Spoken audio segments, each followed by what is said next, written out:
Hello అండి, తెలుగు శ్రోతలందరికీ నమస్కారం. మన అలనాటి కథలు ఎవర్ గ్రీన్ స్టోరీస్ ఛానల్కి మీ అందరికీ స్వాగతం. అభినేత్రి రెండో భాగం. రచన మాదిరెడ్డి సులోచన గారు. ముందు భాగంలో అమాయకురాలైన చిట్టి తన తల్లిదండ్రులతో సంగారెడ్డిలో ఉంటుంది. తనకున్న ఇద్దరు అన్నదమ్ములు వాళ్ళ సుఖాలు చూసుకొని వెళ్ళిపోయింటారు. ఉన్న ఒక అక్క ఎవరితోనో వెళ్ళిపోయి ఉంటుంది. చిట్టికి ఏ జీవనాధారం లేక రోడ్డు మీద డ్యాన్సులు చేస్తూ డబ్బులు సంపాదించుకుంటుంటుంది. ఇంతలో ఇంటి నుంచి వెళ్ళిపోయిన అక్క బావతో తిరిగి వస్తుంది. చిట్టిని చూసిన బావ ఆమెను సినిమా యాక్టర్ని చేయాలని కలలు కంటాడు. చిట్టిని కుటుంబంతో సహా మద్రాసు తీసుకొని వెళ్తాడు. అక్కడ కొన్ని కష్టాలు పడి చివరికి సినిమా యాక్టర్ అవుతుంది చిట్టి. ఇలా సాగుతూ ఉంది. తర్వాత ఏం జరుగుతుందో మనం తెలుసుకుందాం.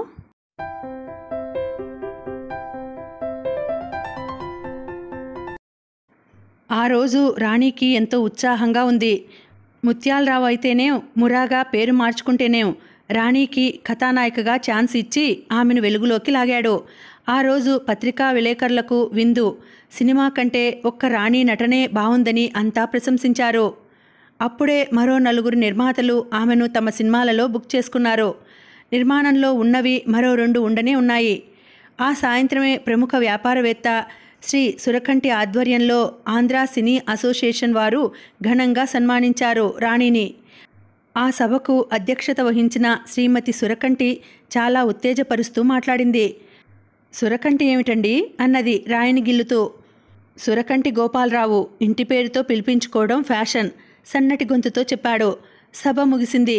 సురకంటి దంపతులు మరోసారి చిట్టిని అభినందించి ఆమెను తమ అంతరంగిక స్నేహితురాలన్నట్టు అందరి ముందు ప్రకటించారు.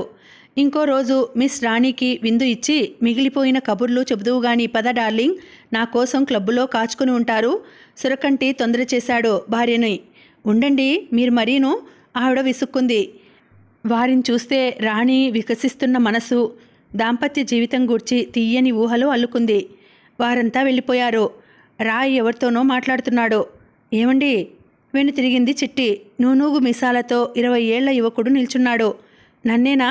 చిట్టి ఆశ్చర్యంగా అడిగింది. అవునండి, నా పేరు క్రాంతికుమార్. చిత్ర విచిత్రకు రిపోర్టర్గా పనిచేస్తున్నాను. అలాగా అన్నది. అర్థం కానప్పుడు అలా అనమని నేర్పించాడు రాయ్. రేపు సాయంత్రం మీతో కొద్దిగా మాట్లాడాలండి. ష్యూర్. ఎన్ని గంటలకు రమ్మంటారు? 5 తర్వాత రండి అన్నది. రాయ్ రావటంతో కారెక్కక తప్పలేదు. రాయ్ పూర్తిగా ఆమెను ఆనుకొని కూర్చున్నాడు. చిట్టికి ఎలాంటి అనుభూతి కలగటం లేదు. తండ్రి దగ్గర కూర్చున్నట్టే ఉంది. ఎందుకో ఇందాకటి క్రాంతికుమార్ చూపులు, ఆ చూపులలో కొత్తదనం ఆమెకు మళ్ళీ మళ్ళీ గుర్తుంచుకునేలా చేస్తున్నాయి. ఇంతవరకు అలా చూపులు వెంటాడుతాయన్న సంగతి తెలియదు. మనసంతా తెలియని ఆహ్లాదంతో నిండిపోయింది. ఏమిట్రా అని ఆలోచిస్తున్నావు? ఏం లేదు అన్నది. నాకు తెలుసు, నిన్నటి విషయమే ఆలోచిస్తున్నావు. ఆ మేకప్ కన్నప్ప ఏమో అన్నాడట కదూ. మీకెవరు చెప్పారు? వాడే ఇందాక వచ్చి క్షమార్పణ కోరుకున్నాడు. నువ్వు నాకు చెబుతావేమోనన్న భయం. ఏమిటో, ఎవడు మంచో ఎవడు చెడో తెలుసుకోలేని అయోమయ ప్రపంచం. ఆడపిల్లలంటే ప్రతి ఒక్కరికి అలుసే అన్నది నిట్టూరుస్తూ. కొందరు మగవారు వేసే పిచ్చివేషాలకు ఆమె విసిగిపోయింది. అప్పుడే కొన్ని పత్రికలు రాయ్ ఒడిలో పరవశించే చోటాబామ రాణి అంటూ వేస్తున్నాయి. మగవాడి అండలో ఉన్న ఆడదంటే భయపడతారు. ఇప్పుడు ఈ మాత్రం అయినా ఉందంటే నా రక్షణ ఉండబట్టి, లేకపోతే వీధిన పడాల్సిందే. Thank you mister Roy. Roy తెల్లబోయినట్టు చూశాడు. వెంటనే పెద్దగా నవ్వేశాడు. రాణి, పారిజాత మూవీస్ వారు వస్తారు. ప్లీజ్, ఈరోజు నేను మాట్లాడే మూడ్లో లేను రాయ్ అన్నది విసుగ్గా. రాయ్ కోపం దిగమింగి విశ్రాంతి తీసుకోమని చెప్పి వెళ్ళిపోయాడు. చిట్టి ఏనాడు ఎవరికోసం అంతగా చూడలేదు.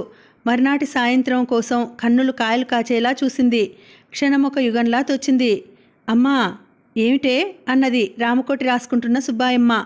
నీవు ఉప్మా బాగా చేస్తావు. సాయంత్రం ఓ ఫ్రెండ్ వస్తారు, చేస్తావా? అయ్యో, అదెంత భాగ్యమే తల్లి. వంటావిడ వచ్చిన దగ్గర నుంచి విశ్రాంతే కదా అన్నది. కానీ ఆమె ఆశ్చర్యపోయింది. ప్రత్యేకంగా చెప్పి కూతురు ఏనాడు ఎవరికోసం ఏదీ చేయించలేదు. అడగాలనుకుని మానివేసింది. క్రాంతికుమార్ వచ్చాక సుబ్బాయమ్మకు కూతురి కళ్ళల్లోని కాంతి ఎందుకో అర్థమైంది. పలహారాలు ముగిశాయి. ఇద్దరూ మాట్లాడలేకపోతున్నారు. ఒకరిని ఒకరు మౌనంగా తిలకించుకుంటున్నారు. చిట్టి హృదయంలో తీయని బాధ మెల్లమెల్లగా రగిలిపోసాగింది. చివరకు తేరుకుంది. ఏదో అడగాలన్నారు? మా చిత్ర విచిత్రలో మీతో జరిపిన ఇంటర్వ్యూ వేద్దామని. ప్రశ్నలు అడుగుతారా? ప్రశ్నలు అడగాలనే వచ్చాను. మిమ్మల్ని చూశాక ఏమీ అడగలేకపోతున్నాను. పోనీ మరోసారి అడగండి అన్నది. మీరు నిన్నటి అలంకరణలో కంటే ఈరోజే బాగున్నారు. వికసించిన పుష్పంలా నిర్మలంగా. ఆగిపోయారేం? మీరు అన్యదా భావించరు కదా? ఆనందంగా వింటాను. అలాగే ఇద్దరు రాత్రి 7 గంటల వరకు కూర్చున్నారు.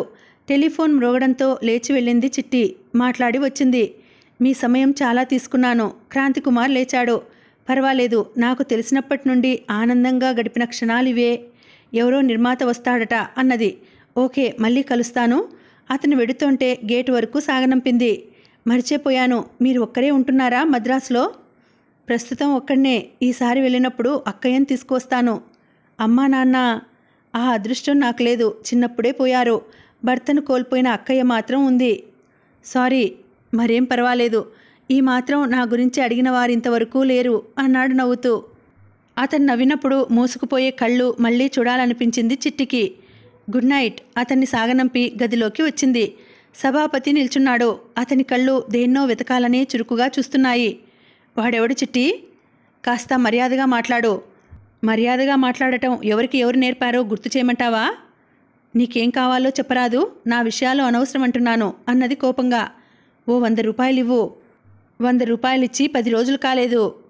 వాటి వివరాలు చెప్పే అవసరం నాకు లేదు. అయితే డబ్బిచ్చే అవసరం నాకు లేదు అన్నది కోపంగా. సభాపతి 2 నిమిషాలు చూశాడు. చిట్టి గొంగట్లో తిని బూర్లు ఎంచుకోవడం మంచిది కాదు అన్నాడు విసుగ్గా. ఓ 50 రూపాయలు అతను ముందు ఉంచింది. అందినంత చాలు, మళ్ళీ ఎక్కడికి పోతావు అన్నట్టు వెళ్ళిపోయాడు. అంతవరకు అనుభవించిన ఆనందం ఆహ్లాదం ఎగిరిపోయాయి. మొన్నటికి మొన్న నిర్మాత ఇచ్చిన డబ్బంతా అవసరమంటూ రాయి తీసుకున్నాడు. తనెందుకు కష్టపడుతున్నట్లు? చిట్టి అమ్మా. తండ్రి పిలుపు విని అతని గదిలోకి వెళ్ళింది. అక్కడ శివరాజు కూర్చున్నాడు. అతనికి నమస్కరించి తండ్రి మంచంపై కూర్చుంది. బాగున్నావా రానమ్మా? శివరాజు అడిగాడు. బాగున్నాను. ఇంటి దగ్గరంతా కులాసాయేనా? కులాసేనమ్మా. ఎప్పుడూ నీ గురించే అనుకుంటాము. కథానాయిక అయినా గర్వం లేదని. పెద్దమ్మాయి పెళ్లి చేయాలనుకుంటున్నానమ్మా. ఓ 2000 చేబదులు ఇస్తే 2-3 ఏళ్లలో తీర్చుకుంటాను. శివరాజు ఇలా అడగటం మొదటిసారి కాదు. 5, 10, 25 అడిగేవాడు. ఇప్పుడు ఒకేసారి 1000 అడుగుతున్నాడు. మాట్లాడవేమమ్మా? మా కంపెనీల ద్వారా పైకి వచ్చి మాకు సహాయం చేస్తే ఏదో మేం పైకి వచ్చినంత సంబరం, అల్పసంతోషం అన్నాడు శివరాజు. మిమ్మల్ని మీ సహాయాన్ని మర్చిపోలేదన్నయ్యా. నా దగ్గర అంత డబ్బు లేదు. ఈ ఇల్లు కొన్నాము. మొన్నటికి మొన్న అడ్వాన్స్ ఇవ్వగానే కొట్టేసుకుపోయాడు రాయి అన్నది బాధగా. ఎలాగో చూడు రానమ్మా. రేపు రాయిని అడిగి చెప్తాను అన్నది. ఆమెకు మహా విసుగ్గా ఉంది. శివరాజు భోజనం చేసి వెళ్ళిపోయాడు. ఆమె హృదయం క్రాంతికుమార్తో మాట్లాడాలని, అతని అందమైన రూపం చూస్తూ గంటలు గంటలు గడపాలని ఉవ్విళ్ళూరసాగింది. అతని అడ్రస్సు అడగని తన తెలివితక్కువతనానికి తిట్టుకుంది. అడ్రస్సున్నా తను వెళ్ళలేదు. తను ఓ బంగారు పంజరంలో బంధింపబడి ఉంది. 3 రోజుల తర్వాత వచ్చాడు క్రాంతికుమార్. స్వేచ్ఛగా ఇంట్లో మాట్లాడలేదు. రాయ్ కారు ఇచ్చే వరకు బయటికి వెళ్ళలేదు. బంగారపు పంజరంలోంచి ఎలా బయటపడాలో అర్థం కాలేదు. ఒకరిని ఒకరు చూపులతో ఆరోధించుకోవడం తప్ప మూగబోయినట్లు అవుతున్నారు. అతను ఎదురుగా లేనప్పుడు ఎన్నో విషయాలు మాట్లాడాలనుకుంది చిట్టి. అతను కనిపించగానే అన్నీ మర్చిపోతుంది. అతను అంతే. ఈసారి వెళ్ళినప్పుడన్నా చిత్ర విచిత్రకు ఆర్టికల్ తెస్తాను అనుకుంటాడు. చిట్టిని చూశాక మర్చిపోతుంటాడు. అతనికి చిట్టి సమక్షంలో మంచి గంధం వాసనలు వీచాయి. ఆ అమ్మాయి ఈ సినిమా ప్రపంచంలో ఇమడలేదు. తను ఎటన్నా దూరం తీసుకువెళ్ళి ఏకాంతంగా తను ఈమె ఉంటే ఎంత బాగుంటుంది అనుకుంటాడు. మిస్ రాణి, నేను వెళ్ళి వస్తాను. అతను లేచాడు. నన్ను చిట్టి అని పిలిస్తేనే సంతోషిస్తాను అన్నది.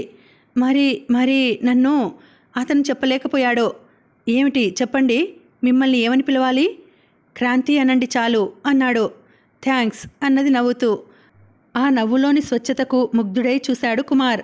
అతని దగ్గరగా వచ్చి చెయ్యి పట్టుకున్నాడు. రేపే కుదరదు, ఎల్లుండి వస్తాను చిట్టి. ఏమన్నారు? ఎల్లుండి వస్తారా? వద్దు, అవుట్డోర్ షూటింగ్కు వెడుతున్నాను అన్నది. ఎన్ని రోజులుంటావక్కడ? దిగులుగా అడిగాడు. 6 రోజులైనా పడుతుందేమో. అబ్బా, 6 రోజులు నిన్ను చూడకుండా ఉండటం సంభవమా అన్నాడు మెల్లగా. నాకు అలానే అనిపిస్తోంది క్రాంతి. ఈసారి వెడితే నువ్వు రావాలి. తప్పకుండా వారం రోజులు ముందు చెబితే సెలవు తీసుకుంటాను అన్నాడు. అతని చేతిలోని మధుర స్పర్శ శరీరం అంతా మీటినట్టు అయింది. అతను ఆమె చెయ్యి వదలలేకపోయాడు.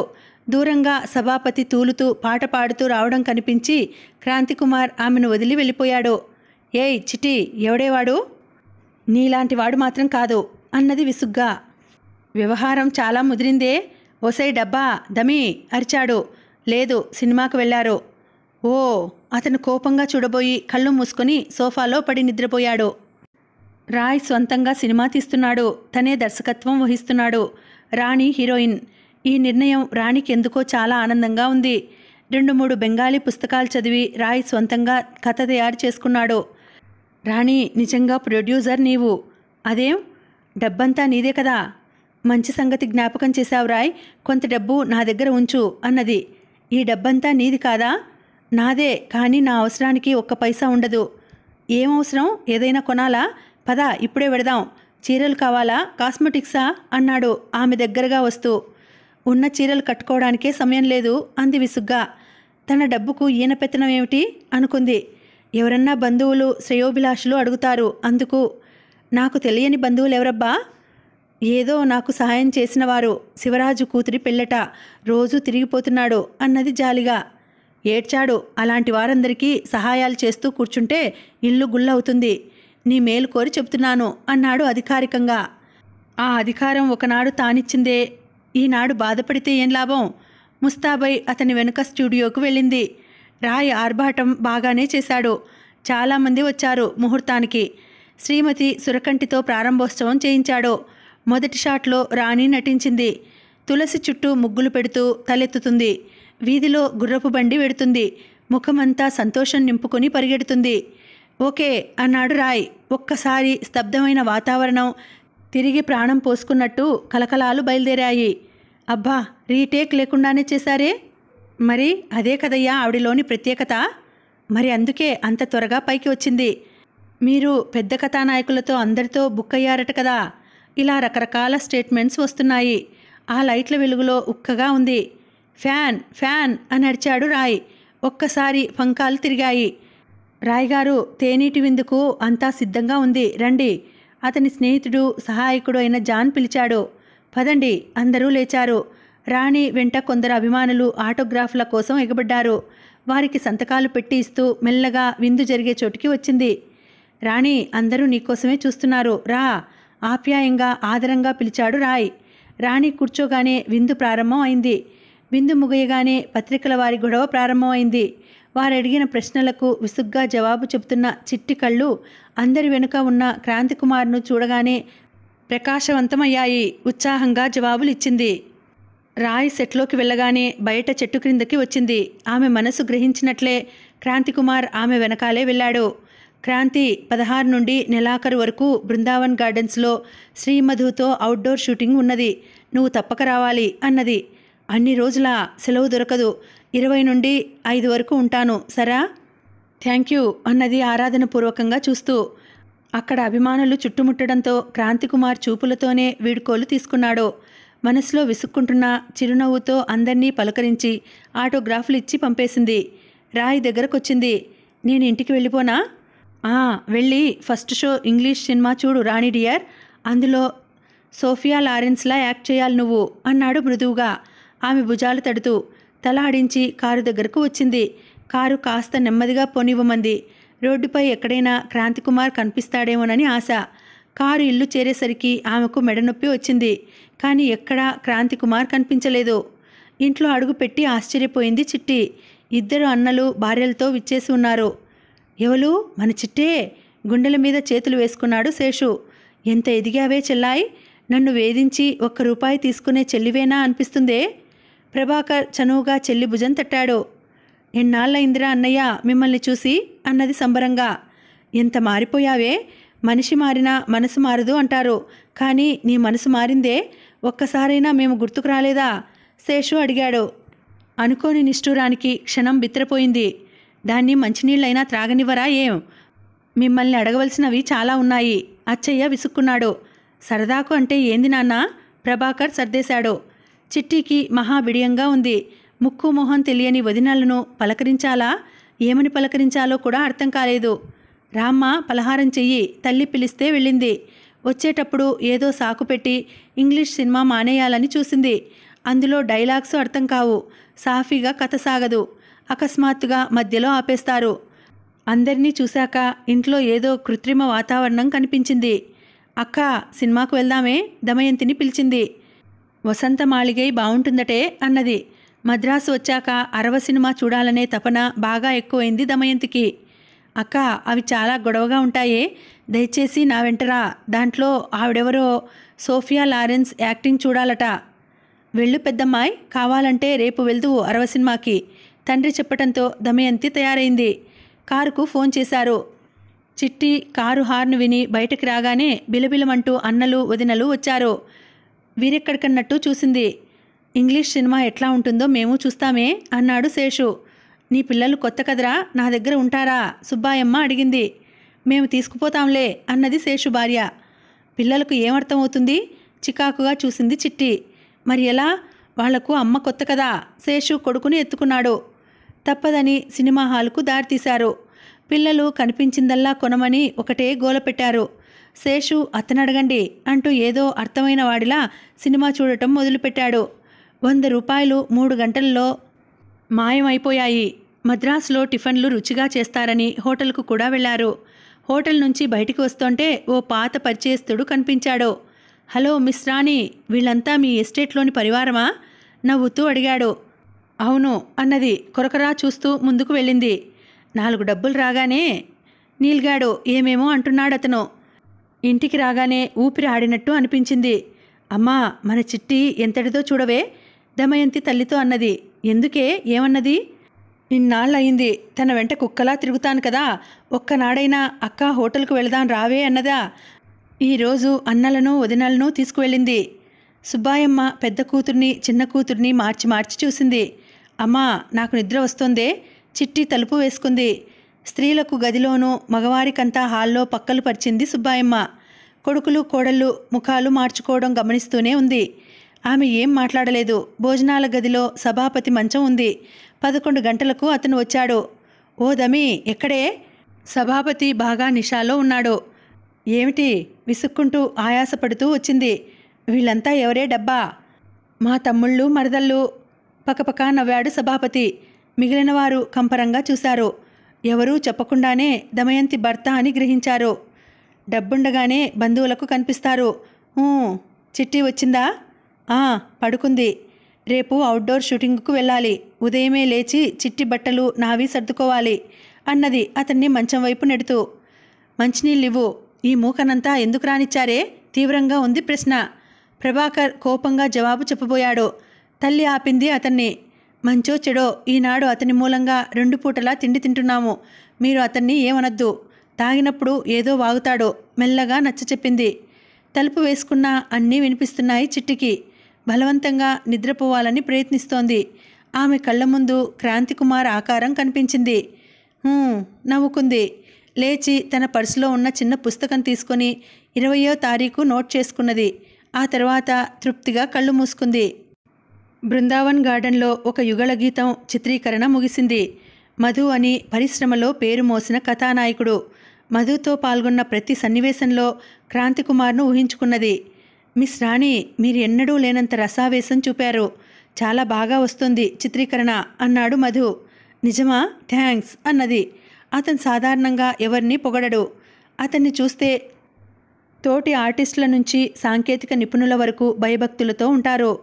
మధుగారన్నది నిజమేనండి. టీ పట్టించుకు వచ్చిన అసిస్టెంట్ డైరెక్టర్ అన్నాడు. నాకు సరిగా 3 గంటలకు కారు కావాలండి. నేను హోటల్కు వెళ్ళిపోవాలి అంది. తప్పకుండాను.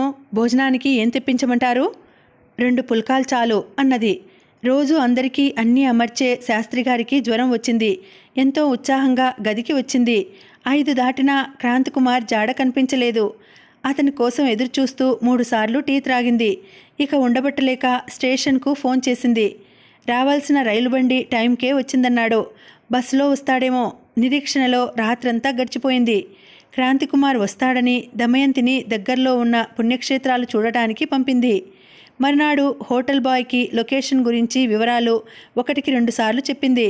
తన కోసం ఎవరైనా వస్తే అక్కడికి రమ్మనమని చెప్పింది. అతని చేతిలో 10 రూపాయలు కూడా పెట్టింది. సాయంత్రం వరకు ఎదురు చూస్తూనే ఉంది. ఆనాటి షూటింగ్ డ్యూయట్ సాంగ్ ప్రేయసీ ప్రియులు ఒకరి కోసం ఒకరు నిరీక్షిస్తున్న ఘట్టంలో పాడాలి. రాణి భావాలు చాలా బాగా ప్రదర్శించిందని మెచ్చుకున్నారు. విరామ సమయంలో మధు రాణి ప్రక్కన కూర్చున్నాడు. టీ తీసుకుంటారా? వద్దు, జ్యూస్ తెమ్మని బాయ్తో చెప్పాను అన్నది దూరంగా కనిపించే బాటను పరీక్షగా చూస్తూ. మీరు ఎవరికోసమో ఎదురు చూస్తున్నట్టున్నారు. అబ్బే ఎవరూ లేరు, అక్కయ్య రాలేదేమిటని చూస్తున్నాను అన్నది కంగారుగా. అక్కయ్య కోసం చూసినట్టు అనిపించటం లేదు. మీరు అసాధ్యులు నవ్వేసింది. పేరు మాత్రం చెప్పకుండా చూచాయిగా క్రాంతికుమార్ విషయం చెప్పింది. అతను నవ్వేశాడు. అతను ఎవరితోనూ ఎక్కువగా మాట్లాడాడు. ఎందుకో చిట్టి అంటే ప్రత్యేకమైన వాత్సల్యం. ఇంకా చిత్రసీమలోని విచిత్రాలు తెలియని ముగ్ధ అనుకుంటాడు. చనువుగా మాట్లాడుతూ ఆమె 4 రోజులు ఉత్సాహంగా ఉండటానికి కారణమయ్యాడు. దమయంతి వచ్చింది. మామూలు దినచర్య ప్రారంభమైంది. ఘాటుగా క్రాంతికుమార్ అడ్రస్కు ఓ ఉత్తరం రాసింది చిట్టి. ఆ రోజు పని పూర్తి అయ్యింది. డైరెక్టర్ తేలికగా నిట్టూరుస్తూ వచ్చి మధు చిట్టి కూర్చున్న దగ్గర కూర్చున్నాడు. థ్యాంక్స్ రాణి, ఇంత బాగా చేస్తావని అనుకోలేదు అన్నాడు అభినందిస్తూ. డైరెక్టర్ గారు, దానికి కారణం వేరే ఉన్నారు, థ్యాంక్స్ వారికి చెప్పాలి అన్నాడు మధు నవ్వుతూ. ఎట్టెట్టా కుతూహలంగా చూశాడతను. పొండి మధుగారు, మీరేదో పెద్ద మనుషులని చెబితే ముఖం మార్చుకుంది చిట్టి. ఓ సారీ, మధు నవ్వాడు. ఏది, మీరు నవ్వాలి మరి, కితకితలు పెట్టబోయాడు. చిట్టి లేచి పరిగెత్తింది పకపకా నవ్వుతూ. అక్కడున్న వారంతా నవ్వారు. ఆ క్షణంలో అది ఆహ్లాదంగా కనిపించింది. మనం బయలుదేరటం రేపు ఉదయం కదూ, మంచి హిందీ సినిమా ఆడుతోంది, చూద్దామా? మధు అడిగాడు. చిట్టి సరేనంది. దమయంతిని హోటల్కు పంపి సినిమాకు వెళ్లారు. అలాంటప్పుడు దమయంతికి చాలా సంతోషంగా ఉంటుంది. బెల్ నొక్కి ఇష్టం వచ్చినన్ని సార్లు రకరకాల పలహారాలు చేయొచ్చు. హోటల్ రూమ్కు వస్తూనే బెల్ నొక్కింది. వెయిటర్ వచ్చాడు. 2 ఉత్తరాలు ఇచ్చాడు. దమయంతి ఆతృతగా 2 విప్పింది. ఒకటి రాయిది, బెంగళూరు వెళ్ళి కొన్ని సామాన్లు తెమ్మని రాశాడు. రెండవది క్రాంతికుమార్ది. అది 1కి 10 సార్లు చదివింది దమయంతి. ఇంత మధురమైన భాష కూడా ఉంటుందని మొదటిసారి తెలిసింది దమయంతికి. ఒసేయ్ డబ్బా, సన్యాసి, దమి అనే పిలుపులకు అలవాటు పడిన ఆమె మనసు ఆ ఉత్తరం చదువుతుంటే ఒక విధమైన కసి బయలుదేరింది. ఆ ఉత్తరం చదివి ఒక విధమైన ఆనందం పొందుతుందే తను. ఇది చదివి ఇంకెంత ఆనందిస్తుందో తన చెల్లెలు. ఆ ఆనందం దానికి దక్కకూడదు. ఉత్తరం కసిగా నలిపి బయటికి గిరాటు వేసింది. 2 ఊతప్పం అన్నది. అప్పటికే దోశ, వడ, కట్లెట్ తెప్పించుకున్నది. భోజనం సమయం అవుతుండాది, పలహారాలు ఎత్తివేస్తారు అన్నాడు అతను. చపాతీ, సాగో, బాదుషాలు తీసుకురా అన్నది. వెయిటర్ వెళ్ళిపోయాడు. కసిగా తిట్టుకుంది.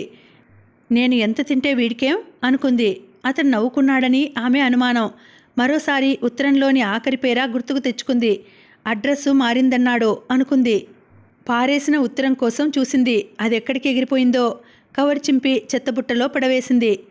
10ంటికి వస్తూనే చిట్టి మొదటి ప్రశ్న తనకేమైనా ఉత్తరాలు వచ్చాయా అనే. 2 కాదు 1 తడబడుతూ రాయి రాసిన ఉత్తరం ఇచ్చింది. అక్క, రాయి ఉత్తరం క్రాంతిది వచ్చినా చింపవద్దు అన్నది కాస్త కరుకుగా. మంచిది అన్నది దుప్పటి ముఖం మీదకి లాక్కుంటూ. చిట్టి గదిలోకి వెళ్ళిపోయింది.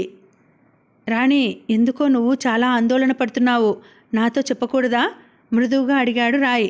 చిట్టికి కన్నీరు వచ్చింది. ఆ మాత్రం ఆప్యాయత కూడా కరువైంది. ఇంట్లో 2 అన్నలు, సభాపతి తలో రకంగా కాల్చుకు తింటున్నారు. ఇంటి పరిస్థితి కాక క్రాంతికుమార్ జాడలేదు. అది కూడా బాధగానే ఉంది. మా శేషన్న వ్యాపారం చేస్తాడట, 25,000 కావాలంటాడు. ప్రభాకరన్న హోటల్ పెడతాడట. నా దగ్గర అంత డబ్బు లేదన్నా వినరు అన్నది దిగులుగా.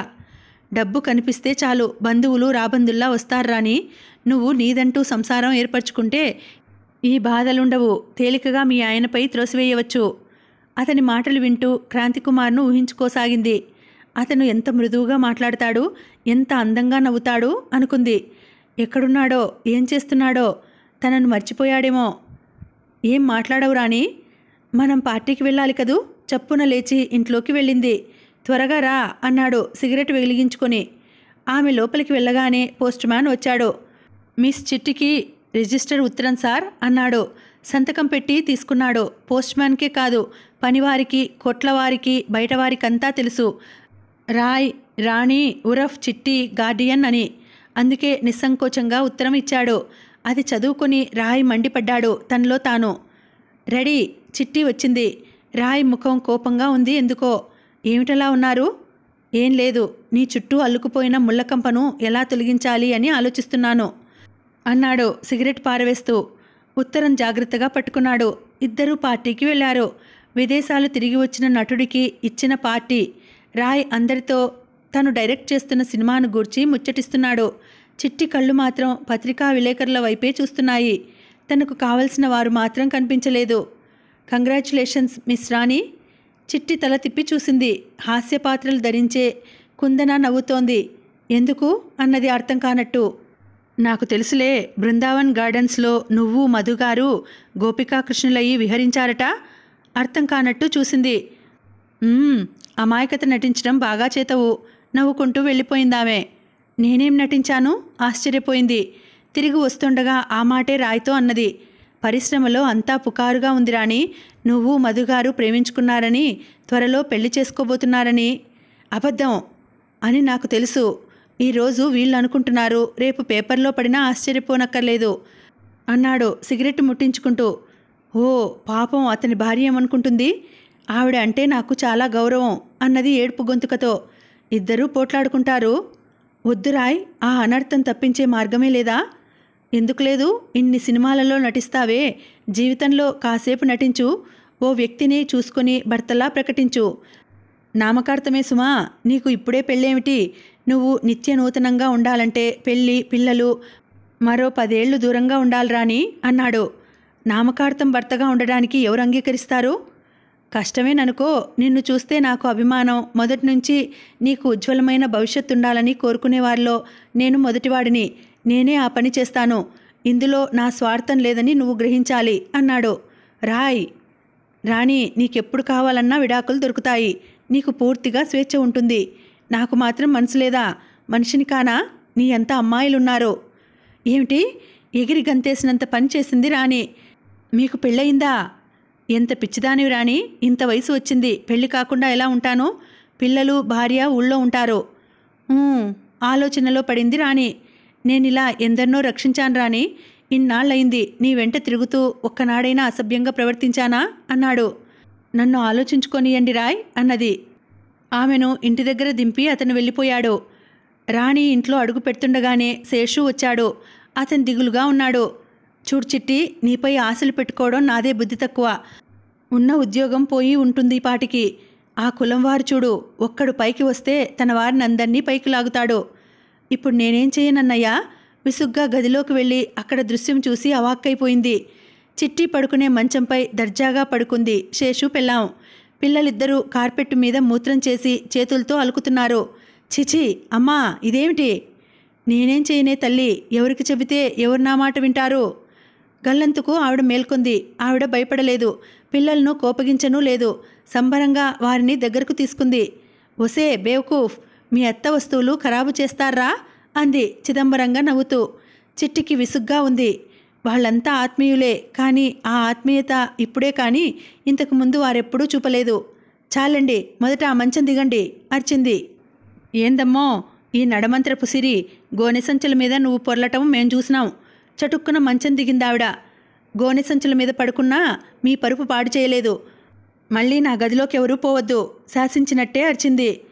అన్నయ్య, అదేదో మడ్డి మనిషి చిట్టి, నేను చెబుతానుగా. నువ్వు చెప్పవద్దు, ఆవిడ తిట్టను వద్దు. మీకు 20,000 ఇస్తాను, దయచేసి హైదరాబాద్ వెళ్ళి ఏదైనా వ్యాపారం చేసుకో అన్నది నిశ్చింతగా. అతను రాణి ముఖంలో ఏం చదివాడో గాని వెంటనే అంగీకరించాడు. తను కారు కొనాలని ఉంచిన డబ్బిచ్చి అతన్ని సాగనంపింది. హైదరాబాద్ వస్తే మా దగ్గర ఉండాలమ్మాయ్ అని చెబుతుంటే కళ్ళు చెమర్చాయి చిట్టికి. అతను వెళ్ళిపోయాక ఇంట్లో కాస్త ప్రశాంతత ఏర్పడింది. ఓ రోజు రాత్రి షూటింగ్ ముగించుకుని వచ్చేసరికి సభాపతి, ప్రభాకర్ ముష్టియుద్ధం చేస్తున్నారు. వారి భార్యలు వాగ్యుద్ధం చేస్తున్నారు. సుబ్బాయమ్మ ఇద్దరికీ నచ్చ చెప్పాలని చూసింది. నువ్వు ఊరుకో అమ్మా, మన చిట్టి సంపాదించింది తింటూ మన మీద విరుచుకుపడతాడేం అన్నాడు. ఒరేయ్, చిట్టిని రాణిగా చేసింది నేను రా బడుద్దాయ్, నోరు మూసుకో. నోరు మూసుకుంటాం, నీ పని చెప్తాం. ఒరే ప్రభాకర్, అక్కా చెల్లెలు అనే ప్రేమ ఏడ్చిందట్రా, మా ఆయన కాబట్టి దమయంతి నోరు పెగలటం లేదు. ఓయబ్బా, నీ మొగుడి డబ్బా నువ్వేం వాయించుకోవద్దు. చిట్టిలో పస ఉంది, పైకి వచ్చింది. నువ్వు రాలేదేం? ప్రభాకర్ భార్య సవాల్ చేసింది. చిట్టిని చూస్తూనే అందరూ తగ్గారు. ఇదిగో అన్నయ్య, అక్కయ్య, నా మాట వినండి. నా గురించి మీరెవరూ పోట్లాడుకోవద్దు. ఆ అరుపులకి అందరూ నోరు మూసుకున్నారు. ఆ రాత్రంతా ఆలోచించి ఓ నిర్ణయానికి వచ్చింది. మర్నాడు తన నిర్ణయం తల్లిదండ్రితో చెప్పింది చిట్టి. నీ ఇష్టం తల్లి, మేము చెప్పింది చేసింది కూడు గుడ్డ పెట్టాయా? నిష్ఠూరంగా అన్నారో నిజమే అన్నారో అర్థం కాలేదు చిట్టికి. కంగ్రాచ్యులేషన్స్ మిసెస్ రాయ్, మధు నవ్వుతూ పలకరించాడు. సెట్లో ఆ రోజు క్లైమాక్స్ దృశ్యం చిత్రీకరిస్తారు. అందరూ హడావుడిగా తిరుగుతున్నారు. మధు వచ్చి రాణి ప్రక్క సీట్లో కూర్చున్నాడు. థ్యాంక్స్ అన్నది ముక్తసరిగా. సివిల్ మ్యారేజ్ అయినా పార్టీ తప్పదండోయ్ అన్నాడు.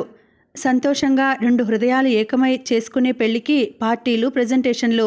ఈ పెళ్లి రక్షణ కోసం చేసుకున్నది, పుకార్ల నుంచి తప్పించుకోవాలని. మధు పెద్దగా నవ్వాడు. ఆ నవ్వు ఆమె అమాయకతను ఎత్తి చూపినట్టు కనిపించింది. ఎందుకు? అభిమానంగా అడిగింది. ఇంకా ఈ సినిమా పరిశ్రమలో చిత్రాలు మీకు అర్థం కాలేదా? ఇక్కడ పుకార్లు మన జీవితంలో ఒక భాగం అన్నాడు. మీపై పుకార్లు బయలుదేరితే మీ భార్యగారు బాధపడరా? అఫ్కోర్స్, ఒకప్పుడు బాధపడ్డది. ఇప్పుడు నాకంటే ఎక్కువ ఆమె అర్థం చేసుకుంది పరిశ్రమలోని గమ్మత్తులను. ఒకసారి తన ప్రక్కనే నిద్రపోతున్నాను. ఓ అనామకురాలి ఫోన్ వచ్చిందట. మీ భర్త ఫలానా హీరోయిన్తో హోటల్లో సవేరాలో ఉన్నాడని. చిట్టి కూడా పక్కన నవ్వింది. అతను శృతి కలిపాడు. ఇప్పుడు మనం ఎందుకు నవ్వుతున్నాం? మన విషయాలు చెప్పుకొని ఇక్కడెవరైనా నారదాంశన జన్మించిన వారున్నారనుకోండి, రేపు తెల్లవారేపాటికి మన రొమాన్స్ గురించి ప్రచారం అవుతుంది. అవును, అది నిజమే. ఆలోచనలో పడింది. తొందరపడి రాయను చేసుకోలేదు కదా. ఏమో, ఎన్నో ఆశలు పెంచుకున్న క్రాంతికుమార్ కంటికే కనిపించలేదు. రాయన్న మాటలు మననం చేసుకుంది. మనం లోకానికి భార్యాభర్తలం. రాణి, నీ ఇష్టం లేనిదే ఏది జరగదు అన్నాడు. 20,000 ఇచ్చి ప్రభాకర్ను బయటకు పంపేసింది. అతను షణ్ముగం అనే అరవాయనతో హోటల్ పెట్టుకున్నాడు. ఇల్లు అద్దెకు తీసుకుని ఉంటున్నాడు. సభాపతికి చిన్న ఇల్లు కొనిచ్చింది. ఒక గదిలో ఉంటూ అద్దెలు వసూలు చేసుకుని కాలక్షేపం చేయాలి. కానీ అతను 15వ తారీఖునే డబ్బు అంటూ మళ్ళీ చిట్టి దగ్గరకు వస్తాడు. అతనికి మాత్రం లేదనకుండా ఇస్తూనే ఉంటుంది చిట్టి. వారం రోజులుగా రాయి లేడు. అరకులోయలో షూటింగ్ అతనికి.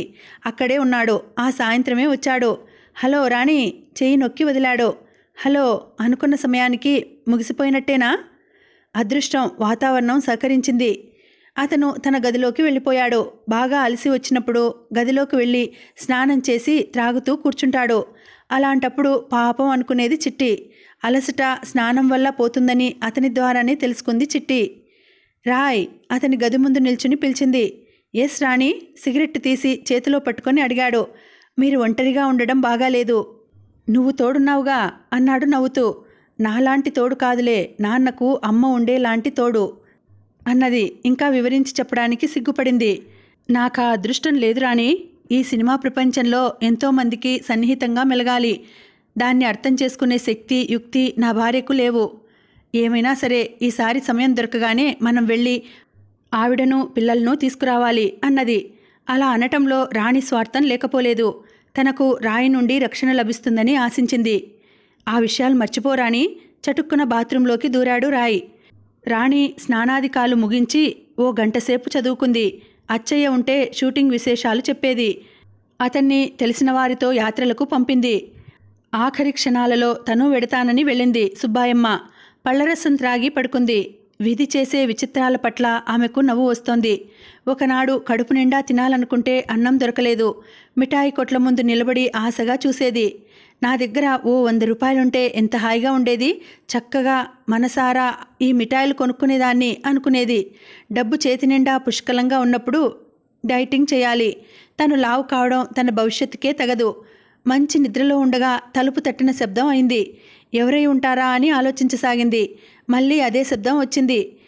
అప్పుడప్పుడు రాయలా కొడతాడు. తలుపు తీశాక పడుకో అని నిట్టూర్చి వెళ్ళిపోతాడు. ఈరోజే కాదు, కాంట్రాక్ట్ మ్యారేజ్ కాకపూర్వం కూడా అంతే. లేచి తలుపు తీసింది. చిరపరిచితమైన సిగరెట్ వాసన గదంతా వ్యాపించింది. ఏమిటి అన్నది. అతని కళ్ళల్లో మెదిలే భావం కొత్తగా ఉంది. మొదట పరిచయం అయినప్పుడు అలాగే ఉండేది. అతను గదిలోకి వచ్చి తలుపు మూశాడు. ఏమిటిది? వణికిపోయింది. రాణి అతని మాట ముద్దుగా ఉంది. వెర్రిపిల్లవు, భర్త గదిలోకి వస్తే ఏమిటంటావా? నువ్వు నా రాణివి. ఆమెను 2 చేతులతో బంధించాడు. రాయ్, వదులు వదులు. వదలటానికా ఇన్నాళ్ళ తపస్సు, పిచ్చిపిల్ల. ఆమె ముఖం అంతా చుమ్మించాడు. ఛీ, ఏమిటి? నన్ను అన్యాయం చేయకు. విదిలించుకోవడానికి పెనుగులాడింది. లాభం లేకపోయింది. ఆమె ఊహించని విధంగా ఆమె యవ్వనం అతనికి అర్పణ అయిపోయింది. ఏడుస్తూ సోఫాలో రాత్రంతా గడిపింది. తెల్లవారుజామున అతను మేలుకున్నాడు. ఓ సిగరెట్టు ముట్టించుకొని 2 దమ్ముల్లాగి మెల్లగా గౌను సవరించుకొని ఆమె ప్రక్కన సోఫాలో కూర్చున్నాడు. రాణి డియర్. చీపో, నాతో మాట్లాడకు. సారీ డియర్, నా చెంపలు వాయించు. ఆమె 2 చేతులతో తన చెంపలు వాయించుకున్నాడు. నువ్వు దుష్టుడివి, దుర్మార్గుడివి. ఇంకా తిట్టు, నీ కోపం పోయే వరకు తిట్టు. ఆమె 2 పాదాలు తీసి ఒడిలో పెట్టుకున్నాడు. రాణి, నువ్వు నా దగ్గర పవిత్రంగా ఉన్నానన్నా ఎవరూ నమ్మరు. నీకు ఇష్టం లేనప్పుడు వెళ్ళిపో అన్నాడు. ఇప్పుడే వెళ్ళిపోతాను. ఆల్ రైట్, నీకు విడిపోదామని ఉంటే నేనేం చెప్పలేను. హాలీవుడ్ తారలు చూడు, వారెంత విశాల హృదయలో. భర్త వయసుతో ప్రమేయమే ఉండదు. ఇంతెందుకు, జాక్వెలిన్ కెనడీ చూడు, ఒనాసిన్ వయసు ఆలోచించిందా? ఇలాంటి మాటలు 2 రోజులు చెప్పి పూర్తిగా తన దారిలోకి తెచ్చుకున్నాడు రాయ్. రాయ్ను అసహించుకోబోయినా అతని వల్ల కలిగే శారీరక సుఖాన్ని అసహించుకోలేకపోయింది. వారం రోజులలో గది అలంకరణే మారిపోయింది. రాణి, నీ తనువు మనసు నావి. వాటిని జాగ్రత్తగా కాపాడుకునే భారం నాది. నువ్వు ఈ చిత్రసీమలో మకుటం లేని మహారాణిలా వెలిగిపోతావు చూడు. ఆమెతో ప్రతిరోజు చెప్పే కబుర్లు ఇవే. రాణి, మనం హోటల్ సవేరాకు వెళ్ళి అక్కడో ప్రొడ్యూసర్ని కలుసుకోవాలి. అతను నిర్మించే కథలో కథానాయిక వేషం దొరికిందో నీ పేరు సువర్ణాక్షరాలతో లిఖింపబడుతుంది డార్లింగ్ అని అందమైన మెడను చుంబించాడు. ఇద్దరూ తయారై హోటల్కు వెళ్లారు. నిర్మాత గదిలో అర్ధనగ్నంగా పడి ఉన్న శ్రీమతి సురకంటిని చూసి దిమ్మెరపోయింది. రాయ్ వంక చూసింది. షో, అదంతా పెద్దింటి వ్యవహారం, మనకు వాళ్ళతో ఏమిటి? రాయ్ మెల్లగా చెప్పాడు.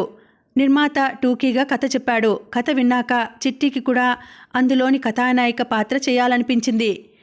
నిర్మాత అడ్వాన్స్ ఇచ్చి అగ్రిమెంట్ రాసిచ్చాడు. ఇద్దరూ సంతకాలు పెట్టుకున్నారు. సాక్షులుగా శ్రీమతి సురకంటి, రాయ్ చేశారు. టీ పలహారాలు అయ్యాయి. రాణి తను కొత్తగా కొన్న కారు నడుపుకుంటూ ఇంటికి బయలుదేరారు. మిస్టర్ సురకంటికి ఈ విషయాలు తెలియవా? చిట్టి అడిగింది. ఏ విషయాలు? భార్య నిర్మాతతో తిరగడం. ఎందుకు తెలియదు? అతని వ్యాపారమంతా ఈ నిర్మాత వల్లే కదా నడుస్తోంది. ఇలాంటి భర్తలు కూడా ఉంటారా? కోకొల్లలు. అసలు భార్యాభర్తలకు పడదు. ఒకరి దారికి ఒకరు అడ్డురారు, గుట్టుగా లాక్కొస్తారు. నవ్వాడు. మరి సంసార స్త్రీలే ఇంత విచ్చలవిడిగా తిరుగుతూ సినిమా వారిని నిందిస్తారేం? నీతి జాతి లేనివారంటూ ఆలోచిస్తూ కారు పేవ్మెంటుకెక్కించింది. రాణి, కంగారుగా రాయ్ స్టీరింగ్ కంట్రోల్ చేశాడు. భయపడ్డావా డియర్? కారు ఆపి ఆమె వీపు తట్టాడు. ఆమె గుండెదడ ఆగినా కళ్ళు భయంతో కదలాడాయి. అతను చాలాసేపు నచ్చచెప్పాడు. ఇద్దరూ నవ్వుతూ ఇల్లు చేరారు. ఆమెకు ఈ మధ్యనే ఓ ఆంగ్లో ఇండియన్ ట్యూటర్ని కుదిర్చాడు. ఆమె నవ్వుతూ హాల్లో ఎదురు వచ్చింది. రాయ్ ఊళ్ళో లేడు. చిట్టి పొద్దు ఎక్కినా ఇంకా నిద్ర లేవలేదు. రాత్రి ఆలస్యంగా పడుకుంది. హాల్లోంచి కేకలు బొబ్బలు వినిపించాయి. తండ్రికి ఏమన్నా అయిందా? 3 రోజుల క్రితమే జ్వరంతో యాత్రల నుండి తిరిగి వచ్చాడు. ఒక్క ఉదుటన లేచింది. కానీ తల్లి అంత గట్టిగా ఏనాడూ అరవలేదు. కొత్త గొంతు, కొత్త రకమైన తిట్లు వినిపిస్తున్నాయి. తల వెనక్కు దువ్వుకొని వచ్చింది. హాల్లో సన్నగా వాడిన చెట్టును గుర్తుకు తెచ్చేలా ఉన్న స్త్రీ నిలబడి శోకాలు పెడుతోంది. ఆమె పిల్లలే అయి ఉంటారు. ఆమె అంత పొడువు లేకపోయినా మంచి పొడగర్లే. 3 అమ్మాయిలు నిల్చున్నారు. హాల్లో ఉన్న చిన్న మోడాపై కూర్చున్నాడో అబ్బాయి. ఆ అబ్బాయిని చూస్తూనే ఉలిక్కిపడింది. అచ్చం రాయిలా ఉన్నాడు. నీకేం పోయే కాలం వచ్చిందే? తండ్రి వయసులో ఉన్న వాడితో కులుకుతావా? ఇన్నాళ్ళు ఏమో అనుకున్నాను. సరదాగా సినిమాలు తీస్తున్నాడో పాడు చేస్తున్నాడో నెలా ఇంటికి వచ్చేవాడు. నీ వలలో పడి బయటికి ఎలా వస్తాడు? ఎవరండి అని అడగబోయి ఆ ప్రశ్న మింగేసింది. తెలిసాక నటించడం బాగా ఉండదు. లోపల నుండి వచ్చిన సుబ్బాయమ్మ ఆ ప్రశ్న అడిగింది. ఇదేం కాలం? నా భర్త ఇంట్లో ఉండి నన్నే ఎవరంటావా? ఆమె రాగం మొదలుపెట్టింది. ఏమిటమ్మా గోలా? ఆవిడేమంది? మా నాన్నగారు లేరా అండి? అందరిలోకి పెద్ద పిల్ల అడిగింది. రాయ్ ఆగిపోయింది చిట్టి. అవునండి, స్నేహితులంతా రాయి అంటారు. మా ఊళ్ళో రాయుడు అంటారు. చిట్టికి చేదు మింగినట్టుంది. అతను వివాహితుడని తెలుసు, కానీ ఇంత పెద్ద అమ్మాయిలుంటారని తెలియదు. నీరసంగా కుర్చీలో కూర్చుంది. సుబ్బాయమ్మ వాళ్ళందరినీ కూర్చోండబెట్టి కాఫీలు ఇచ్చింది. ఓ గదిలో సామాను పెట్టించింది. వాళ్ళు గదిలోకి వెళ్ళి గోలగోలగా వాదించుకుంటున్నారు. పిల్లలు మాత్రం తల్లి తొందరపాటుకు తిట్టారు. అందుకే చిట్టికి వారంటే సదభిప్రాయం ఏర్పడింది. పైకి వెళ్ళి రాయి భార్యను పిలిపించింది. ఏమిటి అన్నది ముఖం చిట్లిస్తూ. కూర్చోండి. ఎదుటి సోఫా చూపించింది. ఆమె అసహనంగా కూర్చుంది. రాయి పెళ్లి చేసుకున్నాడని తెలియదా? సినిమాల మోజులో పడి రోజుకో అమ్మాయిని చేరదీసేవాడు. అలాంటి రకం అనుకున్నాను.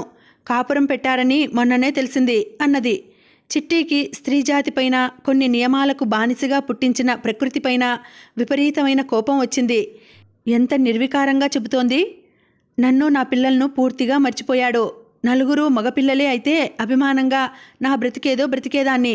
ఈ ఆడపిల్లలను నేనేం చేయను? 2 పూటలా తిండి పెట్టేవాడైతే 25,000 కట్నం కావాలంటాడు. ఆమె బింకం సడలిపోయింది. కళ్ళు నీటితో నిండిపోయాయి. చిట్టికి బాధగానే ఉంది. చూడమ్మా, మా విషయం ఆలోచించాల్సిందేం లేదు.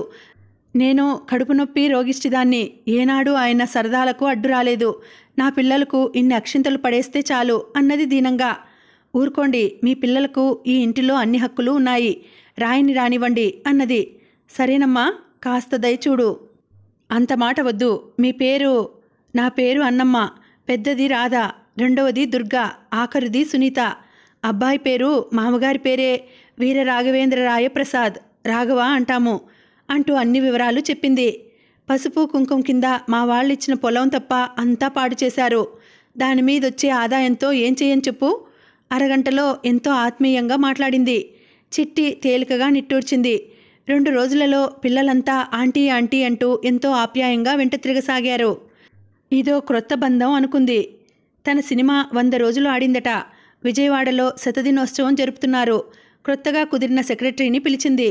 మనం ఎప్పుడు బయలుదేరుతున్నాం? ఈ రాత్రికే మేడం. అక్కడ మీరు మాట్లాడదలిస్తే ఉపన్యాసం కూడా సిద్ధంగా ఉంది. సెక్రటరీ జయం కాగితాలు తీసి ఇచ్చింది. వాటిని 1కి 4 సార్లు చదువుకుంది. సాయంత్రం రాధను వెంటబెట్టుకుని బయలుదేరింది. విజయవాడలో హోటల్ బుక్ చేశారు. రాధ ఉండడం మూలాన సరదాగా గడిచింది. అరమరిక లేకుండా మాట్లాడుకున్నారు. మర్నాడు థియేటర్కు బయలుదేరారు. Madam, goggles. జయం పెద్ద పెద్ద అద్దాలున్న కళ్ళజోడు తెచ్చింది. మనం వెళ్ళేది సినిమా హాల్లోకి కదా, ఎండ ఉన్నప్పుడు ఇవి పెట్టుకోవాలి అన్నది. తనకు తెలిసినంతవరకు ఎవరూ ఇంట్లో గాగుల్స్ పెట్టుకోరు. ప్రత్యేకంగా అవి సింగపూర్ నుండి తెప్పించినవి. ఉండనీయండి మేడం, మిమ్మల్ని గొర్రెదాటుగా అనుకరించే జనానికో ఖర్చు. రేపటి నుండి అంతా గాగుల్స్ పెట్టుకుంటారు. జయం పకపకా నవ్వింది. రాధ కూడా శృతి కలిపింది. నిజమే ఆంటీ, మా కాలేజీలో అంతా అంతే. సినిమాలను అనుకరించడంలో ఫస్ట్ వస్తారు. నాకు తెలియక అడుగుతాను రాధా, మేము విద్యావంతులమా? కళ కళ అంటారు. నాకింతవరకు అదేమిటో తెలియదు. అంత అమాయకంగా మాట్లాడకు ఆంటీ, ఆటలు పట్టిస్తారు. మనం చేసే ప్రతి పని కళాత్మకమైనదని డబ్బా వాయించుకోవాలి. బాగుంది రాధా. కాలేజీలో ఎంతవరకు చదివావు అన్నది. మొదటి సంవత్సరం చదివాను. మీ ఉండే ఊరికి చాలా దూరం కాలేజీ, అందుకే వదిలేశాను అన్నది. చిట్టి గాఢంగా నిట్టూర్చింది. తను ట్యూటర్ దగ్గర ఇప్పుడే ఇంగ్లీష్ మాట్లాడడం నేర్చుకుంటోంది. తమ బ్రతుకులు స్వేచ్ఛలేని బ్రతుకులు. 90 వంతులు జీవితం ఇతరులను సంతోషపెట్టడానికి గడపాలి. తనకంటూ ఏముంది? డబ్బు.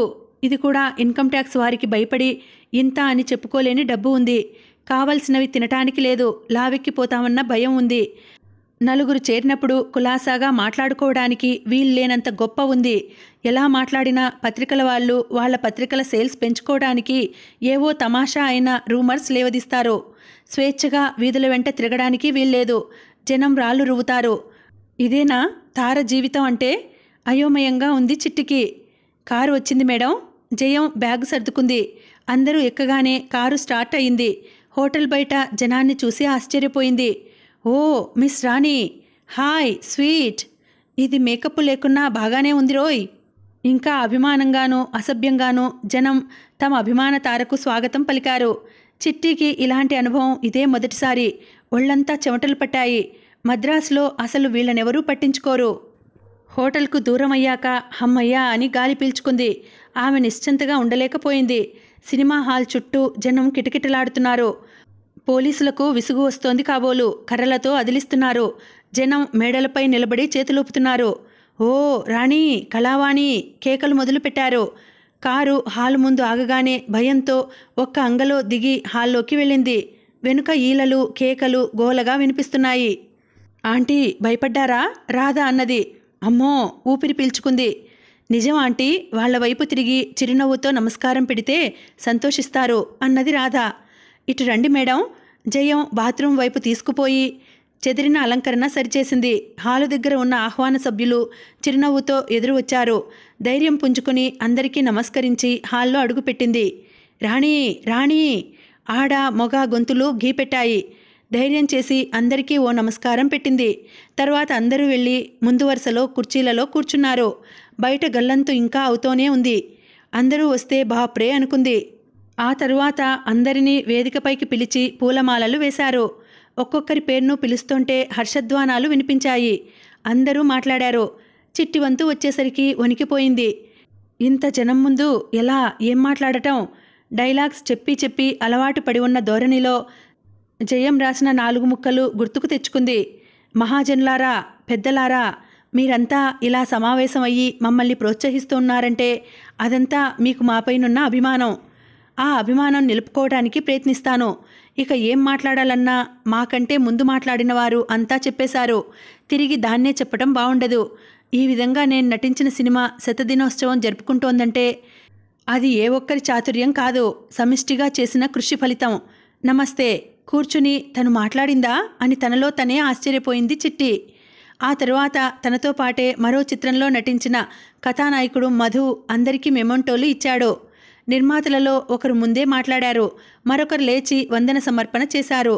హాల్లోనే అల్పాహార విందు ఏర్పాటు చేశారు. డబ్బు ఎక్కువ ఉన్న చోట అసహజం ఎక్కువ అవుతుందేమో.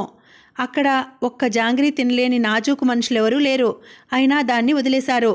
అక్కడ అభిమానులు చేరి సంతకం పెట్టమని అందమైన చిన్న పుస్తకాలతో తయారయ్యారు. ఆటోగ్రాఫుల గోల అవుట్డోర్ షూటింగ్లలో ఉండేది. అలవాటే చకచకా సంతకాలు పెట్టేసింది. మధును అలాగే చుట్టుముట్టారు జనం. మళ్ళీ కార్లు బయలుదేరేసరికి గోల మొదలైంది. నవ్వుతూ రుమాలు ఊపింది. కారు హోటల్కు వచ్చాక తేలికగా ఊపిరి పీల్చుకుంది. సాయంత్రం నిద్ర లేచేసరికి టీ రెడీగా ఉంది. జయం రాధా కూడా బట్టలు మార్చుకుని కబుర్లు చెప్పుకుంటున్నారు. జయం, మనం గాజులమ్మే షాపులున్న బజారుకు వెళ్ళాలి. గొడవ అవుతుందేమో మేడం. పర్వాలేదు, చిన్నతనంలో నాలో ఏర్పడిన కోరిక అది. రంగురంగుల గాజులు తెచ్చుకొని చేతులకు వేసుకుని చూడాలని. డిస్ట్రిబ్యూటర్ గారికి ఫోన్ చెయ్యి. చిట్టి తయారై వచ్చేసరికి కారు రెడీగా ఉంది. కారు వెళ్ళి గాజుల షాప్ ముందు ఆగింది. ఎవరన్నా చూస్తే నార్త్ ఇండియన్లా భ్రమ కలగాలని తలపై ముసుగు లాక్కుంది చిట్టి. వెళ్ళి గాజులు కొన్నది. రాధకు చెల్లెళ్లకు కూడా తీసుకుంది. ప్రక్కనున్న ఆడమనిషి పరీక్షగా చూడసాగింది. చిట్టి కంగారు పడింది. అవి ప్యాక్ చేయించే లోపలే రాణి రాణి అంటూ గొడవ మొదలైంది. ఆ నోట ఈ నోట బజారంతా పాకింది. రాణి బయటికి రా అని అరుపులు. రాణి బయటికి రావాలి రావాలి. కొట్టతను జాలిగా చూశాడు. నా కొట్టు రక్షించమన్నట్టుంది అతని భావం. బయటికి వచ్చి జనానికి నమస్కరించింది. వెనకాల ఉన్న జనం ఏమీ కనిపించక రాళ్ళు రువ్వటం మొదలుపెట్టారు. రాణి అంటూ అభిమానులు ముందుకు వచ్చారు. చిట్టికేం పాలుపోలేదు. మేడం, ఇక్కడ నిల్చుంటే ప్రాణాలు దక్కవు, రండి. రాణిని లాక్కుని వెనుక వైపుకు వచ్చింది. కొందరు ఆమెను అనుసరించారు. దూరంగా పోలీసులు ఈలలు వినిపించాయి. కనిపించే ట్యాక్సీ ఎక్కి పోనిమ్మన్నారు. హోటల్ చేరాక చిట్టి హృదయం కుదుటపడింది. జయం, ఆ షాపు యజమాని బాగా నష్టపోయి ఉంటాడు అన్నది విచారంగా. ఇదో లెక్క. రోజుకో ఉద్యమం, నెలకో స్ట్రైకు. వాళ్లకు అర్థమై ఉంటుంది ఈ పాటికే పరిస్థితి. జయం తేలికగా కొట్టేసింది. కాదు ఆంటీ, వాళ్లకు నష్టపరిహారం ఇస్తే చాలండి, రోజు జరుగుతూ ఉంటాయి. జయం తేలికగా కొట్టేసింది. చిట్టికి చప్పున ఓ నిర్ణయానికి వచ్చే అలవాటు లేదు. అవన్నీ సాధారణంగా రాయి చూసుకునేవాడు. అశాంతిగా పక్క మీద దొర్లుతూ గడిపింది. అరగంట తర్వాత ఏమైందంటూ నిర్మాత, డిస్ట్రిబ్యూటర్స్ వాళ్ళంతా వచ్చి పరామర్శించారు. ఆమెకు కలిగిన మనస్తాపానికి సానుభూతి చూపారు. భోజనాల తర్వాత ప్రయాణం అని చెప్పి వెళ్ళిపోయారు. అందరిలా బయటికి వచ్చి చూసి నలుగురిలో తనకు తిరిగే అవకాశం లేదని తెలిసిపోయింది. బాల్కనీలోకి వచ్చిన చిట్టి కళ్ళు మిలమిలా మెరిశాయి. దూరంగా వెళ్తున్న క్రాంతికుమార్ కనిపించాడు. క్రాంతి, క్రాంతికుమార్. అతను తిరిగి చూసి తల దించుకుని వెళ్ళిపోయాడు. మళ్ళీ పిలువబోయింది. మేడం, లోపలికి రండి, జయం పిలిచింది. అప్పటికే అతను గేటు దాటిపోయాడు. ఏమిటి జయం? విసుగ్గా చూసింది. మధ్యాహ్నంలా మరో సీన్ క్రియేట్ అవుతుంది మేడం. చిట్టి మాట్లాడలేదు. శతదినోత్సవం జరిగిందన్న సంబరం ఎప్పుడో గాలిలో కలిసిపోయింది. రాయ్ 10వ సిగరెట్టు వెలిగించాడు. చిట్టి అతని వంక విసుగ్గా చూసింది. నో రాణి, నీవు పిచ్చి పని చేశావు. నువ్వు చేసింది మంచి పనా? ఆమె నాలాంటి స్త్రీ. చాలే, నీలాంటి స్త్రీ అయితే వదిలివేద్దునా? వెళ్ళిపోమ్మను. చాలే తెలివి. ఆ పిల్లలకు సంబంధాలు చూడు. చేసిన పాపానికి పరిష్కారం చెల్లించుకుందాము అన్నది లేస్తూ. పనివాడు విజిటింగ్ కార్డు తెచ్చి ఇచ్చాడు. ఎవరు అన్నాడు. మీ మిస్సెస్ సురకంటి బాయ్ ఫ్రెండ్ అన్నది. నిర్మాత చంద్రన్ గారా? త్వరగా తిములు, అతను ఏదో చర్చించాలన్నాడు. అతను సిగరెట్టు పెట్టే జేబులో వేసుకుని బయలుదేరాడు. రాయ్, నీకిప్పుడే చెప్తున్నా, అన్నమ్మను ఏమన్నా అంటే ఊరుకోను అన్నది. నా మాట కాదంటున్నావు, అనుభవించు. కోపంగా క్రిందికి వెళ్ళిపోయాడు. ఆమెకు మనసంతా పుండులా ఉంది. క్రాంతికుమార్ ఎందుకలా చేశాడు? మర్నాటి పేపర్లో తను షాపింగుకు వెడితే అభిమానులు చుట్టుముట్టి గోల చేశారని ఉంది. దాని క్రిందే మధుగారితో క్రాంతికుమార్ గోష్ఠి ఉంది. అది చూశాక మరీ నీరసం వచ్చేసింది. మగవారందరిపై కోపం వచ్చేసింది. అభిమానించిన స్త్రీని ఎంత త్వరగా మర్చిపోతారు? అందుకే అన్నమ్మను పిల్లలను గాలికి వదలదలుచుకోలేదు. తను ఒక విధంగా అదృష్టవంతురాలు. తన తండ్రి ఎంత ప్రేమగా చూసేవాడు. తిండికి లేని కాలంలో కూడా. రాయ్ హృదయంలో బండరాయి ఉందేమో. పిల్లలను ప్రేమగా పిలవడు సరికదా, కసరి కొడతాడు. నిట్టూర్చింది. తయారై క్రిందికి వచ్చింది. చంద్రన్, రాయ్ బీర్ తాగుతున్నారు. హలో రాణి, అతను తల పంకించాడు. నమస్తే వచ్చి వారి ప్రక్కన కూర్చుంది. మన కథలో చిన్న మార్పు చేస్తున్నాం. బ్రతుకు మీద విసుగు పుట్టిన కథానాయిక ఏ దారి కానక ఆత్మహత్య చేసుకోబోతూ కథానాయకుడిచే రక్షింపబడుతుంది. అది మార్చి ఎందుకు చావాలి? ఈ సమాజం మీద కక్ష తీర్చుకుంటానని వేశ్యావాటికలోకి వెడుతుంది. చంద్రన్ ఆగి జీడిపప్పు తీసుకున్నాడు. ఈ మార్పు అవసరమంటారా? రాయ్ అడిగాడు. అవును, ఈ మార్పు వల్ల క్లైమాక్స్లో పాత్రల మధ్య ఘర్షణ, మనసులలో మదింపు ఎఫెక్టివ్గా వస్తుంది అన్నాడు చంద్రన్. నాకేం అభ్యంతరం లేదు సార్ అన్నది చిట్టి. గుడ్, అలా ఉండాలి. 2 సినిమాలు బాగా పోతే మన కథానాయికలు అందరినీ డామినేట్ చేస్తారు. ఇలా ఉంటే ప్రేక్షకుల సానుభూతి పోతుందని, తనకు ప్రాముఖ్యత ఉండదని. నోనో, అలాంటి అభ్యంతరాలు ఏం లేవు. థ్యాంక్ యూ, వస్తాను. మిస్సెస్ సురకంటి షాపింగ్కి వెళ్ళాలంది. మీ అంగీకారం డైరెక్టర్ గారితో చెప్పి పెడతాను. అతను లేచి వెళ్ళిపోయాడు. ఇంత బాహాటంగా ఆవిడను గూర్చి మాట్లాడతాడేం? చిట్టి ఆశ్చర్యపోయింది. ఇలాంటి వారు వేదికలెక్కితే మాట్లాడేది భారత స్త్రీని గూర్చే. రాయిది ఒక్క పిక్చర్ విడుదలైంది. ఆయన డైరెక్షన్ గొప్పగా లేకపోయినా 2-3 సెక్సీ డ్యాన్సులుండటం మూలాన సినిమా బాగానే పోయింది. అతనికో ఆత్మవిశ్వాసం ఏర్పడింది. తను పెద్ద డైరెక్టర్ల లిస్టులో చేరిపోయానని భావిస్తాడు. ఈ మధ్య త్రాగుడు ఎక్కువైంది. అతన్ని తను ప్రైవేట్ గదిలో వదిలి బయటికి వచ్చేసింది. హాల్లో సభాపతి కూర్చొని ఉన్నాడు. ఏమిటి బావా ఇలా వచ్చావు? నవ్వుతూ అతని ఎదురుగా కూర్చుంది. చిట్టి, ఎంత మారిపోయినా నా మరిదలివేనే. కాదని ఎవరన్నారు? ఇంటి మీద వచ్చే అద్దె మీ అక్క తిండికే సరిపోదు చిట్టి అన్నాడు దీనంగా. ఇంకేదైనా పని చేసుకో, ఈ విషయాలన్నీ నాకు చెప్పటం దేనికి అన్నది విసుగ్గా. చిట్టి, ఒక్కసారి నీ స్థితి. బావా, పదే పదే గుర్తు చేయాల్సిన పని లేదు. నువ్వు నన్నీ రంగుల వలలో బంధించినందుకే ఆ ఇల్లు నీకు కొనిచ్చాను. ఉపవాసాలు చేయకూడదనే అద్దెలు వచ్చే ఏర్పాటు చేశాను. నీకు విశ్వాసం లేదే? బావా, ఈ ఊర్లోనే అందమైన అమ్మాయిలు చాలామంది ఉన్నారు. వారిని తీసుకువచ్చి నటీమణిని చేయరాదు అన్నది అసహనంగా. నీలో టాలెంట్ ఉంది. ఒక 100 రూపాయలు ఇవ్వు, మళ్ళీ నీ జోలికి రాను. జయం ఆమె సెక్రటరీని పిలిచి 100 రూపాయలు ఇప్పించింది. Thank you dear. సభాపతి వెళ్ళిపోయాడు. మేడం, మీకోసం విజిటర్స్ ఉన్నారు. తిరుపతి వచ్చారట, అలాగే చూసిపోదామని. వస్తున్నాను పదా. బయటి గదిలోకి వచ్చింది. 20 మంది దాకా ఉన్నారు. వారితో 10 నిమిషాలు మాట్లాడి డ్రింక్స్ ఇచ్చి పంపివేసింది. వాళ్ళు మంచివారిలా ఉన్నారు, పిచ్చి ప్రశ్నలు వేయలేదు అనుకుంది. షూటింగ్ టైం గుర్తు చేసింది జయం. స్టూడియో కారు రానే వచ్చింది. కారు దగ్గరకు వచ్చేసరికి శివరాజు కనిపించాడు. నమస్తే, ఏమిటిలా వచ్చారు అన్నది నవ్వుతూ. అతను ఎందుకు వస్తాడో ఆమెకు తెలుసు. డబ్బు అవసరం అయినప్పుడల్లా వస్తాడు. అతను సభాపతిలాగే నేను లేకపోతే నీ గతి ఏమిటని అడుగుతాడు. వారు తనకు చేసిన దానికి 10 రెట్లు సాయం చేసింది. ఏం లేదు, అత్యవసరంగా వెడుతున్నట్టున్నారు, మళ్ళీ వస్తాను. అతను పోబోయాడు. పర్వాలేదు చెప్పండి, ఇంకో 5 నిమిషాలు ఆలస్యమైనా పర్వాలేదు అన్నది. ఎంత చేసినా చేతికి మూతికే అన్నట్టుంది నా బ్రతుకు. ఎవరైనా సహాయం ఎల్లకాలం చేస్తారా? నాకో చిన్న సహాయం చేయి చెల్లమ్మా. అతని కళ్ళల్లో ఆశ, ఆవేదన స్పష్టంగా కనిపించాయి. త్వరగా చెప్పండి, ఏం చెయ్యాలో? మా పెద్దబ్బాయి బాబు ఉన్నాడు. వాడికి చిన్న వేషం ఏదైనా ఇప్పించండి. వాడు కథానాయకుడు కావాలని లేదు. ఏదో వాడి పొట్ట వాడు పోషించుకుంటే చాలు అన్నాడు. మీకు నిర్మాతలంతా తెలుసు కదా? తెలుసమ్మా. మాలాంటి డబ్బులేని వారి మాట ఎవరు వింటారు? సరే, ప్రయత్నం చేస్తాను అన్నది కారులో కూర్చుని. కారు సాగింది. అతను ఇంకా అక్కడే నిల్చున్నాడు. చిట్టి స్టూడియోకు వెడుతూనే మేకప్ గది వైపు పోబోయింది. రాణిగారు, ఈ పూట షూటింగ్ క్యాన్సిల్ అయింది. దూరాన కూర్చుని కిళ్ళీ నములుతున్న అసిస్టెంట్ డైరెక్టర్ కేక వేశాడు. వెనుతిరిగి సెట్లోకి వెళ్ళింది. సందడి లేదు. బయట నుండి దర్శకుడు వచ్చాడు. సారీ, మీకు కారు పంపాక షణ్ముఖం ఫోన్ చేశాడు. తన కాళ్ళు నొప్పని విసుగ్గా చెప్పాడు. ఈరోజు కాలు నొప్పి. ఏ రోజు షూటింగ్కు సరిగ్గా వచ్చాడు సార్? అసిస్టెంట్ అడిగాడు. అవును సార్, అతని పోర్షన్ చిన్నదే కదా. ఎవరికైనా జూనియర్ ఆర్టిస్టులకు అవకాశం ఇవ్వకూడదు? ఇవ్వాలనే ఉంటుంది రాణి, కానీ వాళ్లకు ట్రైనింగ్ ఇవ్వలేక చావాలి అన్నాడు దర్శకుడు. అవును, కానీ కాస్త శ్రమ అయినా కొత్తవారికి అవకాశం ఇచ్చామన్న తృప్తి మిగులుతుంది అన్నది. అదేమిటి, ఎవరైనా బంధువుల అబ్బాయి ఉన్నాడేమిటి? బంధువుల అబ్బాయి కాదు, మాకు తెలిసినవారు. శివరాజు ఉదంతం చెప్పింది. ఇంకో సినిమాలో చూద్దాంలేండి అన్నాడు. దర్శకుడు వెళ్ళిపోయాడు. తను వెళ్ళడానికి కారు దగ్గరకు వచ్చింది.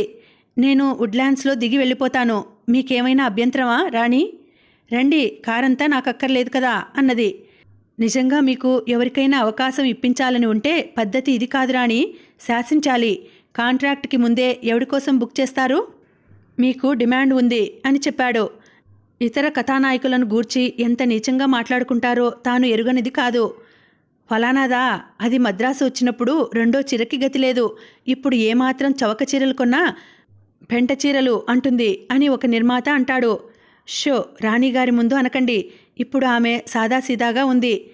అవన్నీ నేర్చుకోగలదు ఇంకొకరు అన్నారు. తనకు అలాంటి మాటలు పడటం ఇష్టం లేదు. ఆ తర్వాత ఎవరన్నా అనుకుంటే అది వాళ్ళ కుసంస్కారమే అవుతుంది. Assistant director దిగిపోయాడు. రాణి దృష్టి ఎదురుగా ఉన్న హోటల్ వైపు పోయింది. డ్రైవర్, అదిగో ఆ కనిపించే తెల్ల ప్యాంటు అబ్బాయిని పిలు అన్నది. డ్రైవర్ వెళ్ళి తిరిగి వచ్చాడు. అతను లేచి లోపలికి వెళ్ళాడు. అతనికి మీతో మాటలు ఏం లేవంటనే అన్నాడు. క్రాంతికుమార్కు తనంటే అంత అసహ్యమా? ఆమె దిగి హోటల్కు వెళ్దాం అనుకుంది. అదంత పరుగుగల పని కాదని ఊరుకుంది. ఇంటికి వచ్చేసరికి హైదరాబాద్ నుంచి వచ్చిన విజిటర్స్ ఉన్నారు.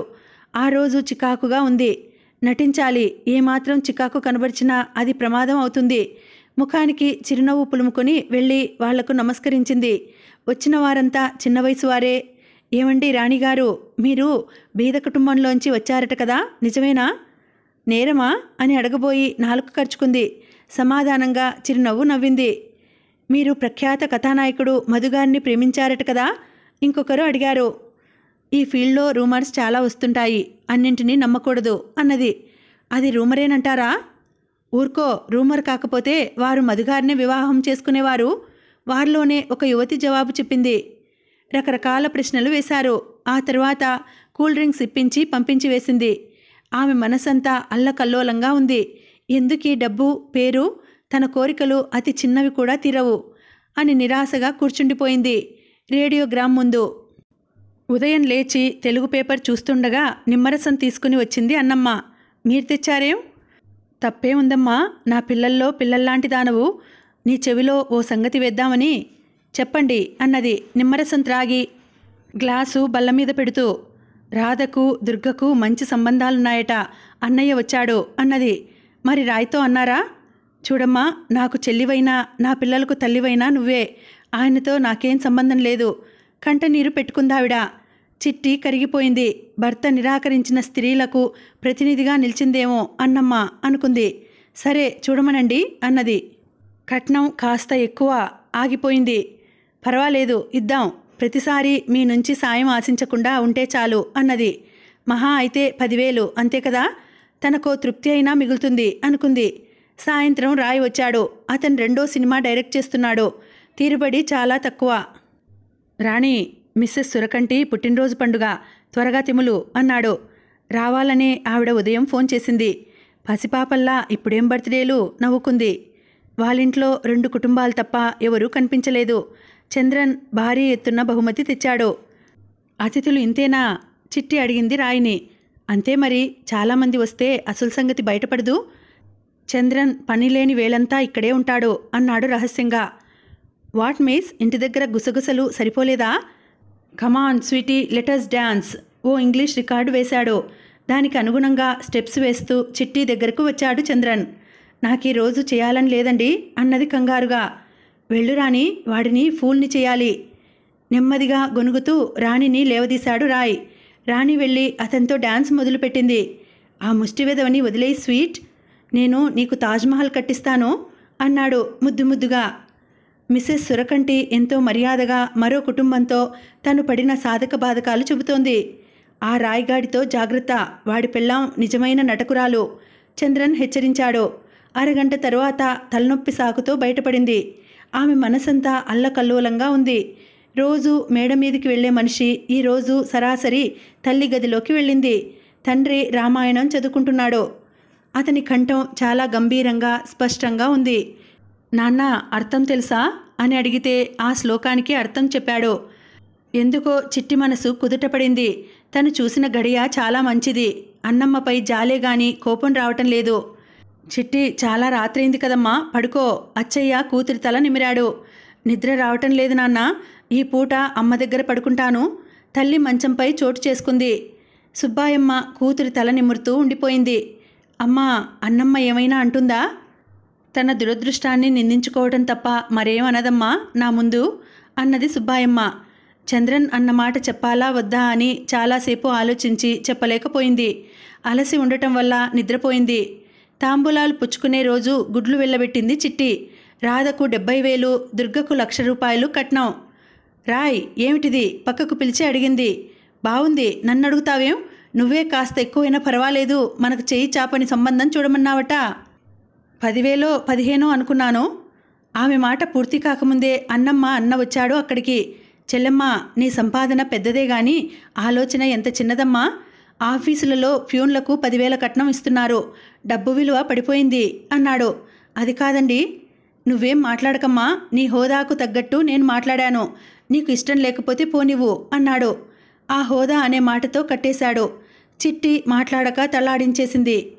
వివాహాలు అయ్యి దుర్గా, రాధ వెళ్ళిపోయే నాటికి చిట్టికి మిగిలింది ఇల్లు, కారు, కొద్దిపాటి నగలు మాత్రమే. చిట్టి చాలా సున్నితంగా ఆలోచిస్తుంది. రాయిని పెళ్లి చేసుకున్న దానికి ప్రాయశ్చిత్తంగా అతని పిల్లలకు మేలు చేశాను అనుకుంది. కొద్ది రోజులకే ఆమెకు అన్నమ్మ వాళ్ళని ఎలా వదిలించుకోవాలో తెలియని పరిస్థితి ఏర్పడింది.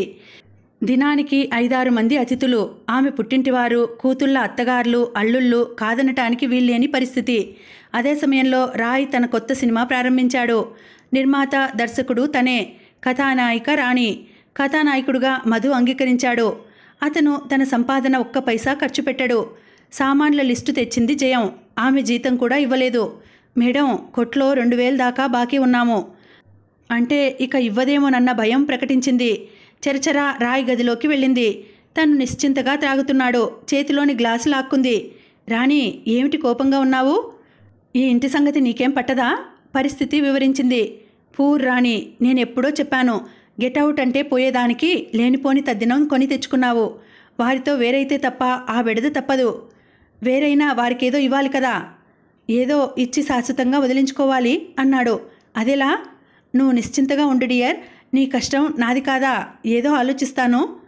ఇదిగో, ఈ డబ్బు నీ ఖర్చులకు ఉంచు. 1,000 రూపాయలు ఇచ్చాడు. అతని వైపు కృతజ్ఞతాపూర్వకంగా చూసింది. సామాన్ తెప్పించి జయకి ఓ 400 రూపాయలు ఇచ్చింది. స్టూడియోకు బయలుదేరుతుండగా సభాపతి వచ్చాడు. తన దగ్గర 1 పైసా లేదని ఖచ్చితంగా చెప్పింది.